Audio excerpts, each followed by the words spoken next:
नमस्कार दोस्तों, आज मैं बात करने वाला हूँ दिल्ली सल्तनत। दोस्तों, दिल्ली सल्तनत में 5 वंश हुए हैं। 5 वंश के बारे में चर्चा करने वाला हूँ दोस्तों। डाली की हेडिंग दोस्तों दिल्ली सल्तनत। दिल्ली सल्तनत दोस्तों, दिल्ली सल्तनत 1206 से लेकर के दोस्तों 1526 तक चला। 1206 से लेकर के 1526 तक चला। दोस्तों, दिल्ली सल्तनत में पहला वंश हुआ गुलाम वंश। नंबर 1 पर दोस्तों दिल्ली सल्तनत में पहला वंश गुलाम वंश हुआ।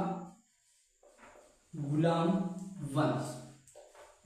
वंश दोस्तों 1206 से लेकर के 1290 तक चला।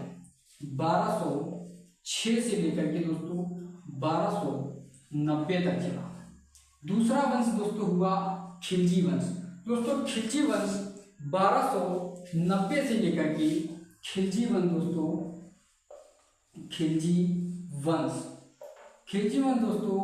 1290 से लेकर के दोस्तों 1320 तक चला। दोस्तों, तीसरा वंश हुआ तुगलक वंश। तीसरा वंश हुआ तुगलक वंश।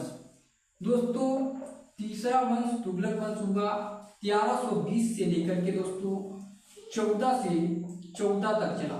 दोस्तों, दिल्ली सल्तनत का तीसरा वंश सबसे अधिक वंश सबसे ज्यादा तक वर्षों तक चला। अब बात करने वाला हूं चौथा वंश दोस्तों हुआ सैयद वंश। दोस्तों, सैयद वंश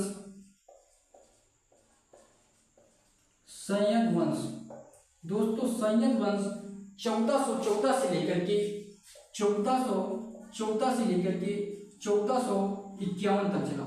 दोस्तों, दिल्ली सल्तनत का अंतिम वंश लोधी वंश हुआ। दिल्ली सल्तनत का अंतिम वंश लोधी वंश हुआ। दोस्तों, ये 1451 से लेकर के 1451 से लेकर के और 1526 तक दोस्तों चला। ये दिल्ली सल्तनत में 5 वंश हुए। दोस्तों, पहला वंश गुलाम वंश हुआ दिल्ली सल्तनत में और अंतिम वंश दोस्तों लोधी वंश हुआ। दोस्तों, मेरा वीडियो अच्छा लगे तो उसे लाइक कीजिए, शेयर कीजिए। जय हिंद दोस्तों।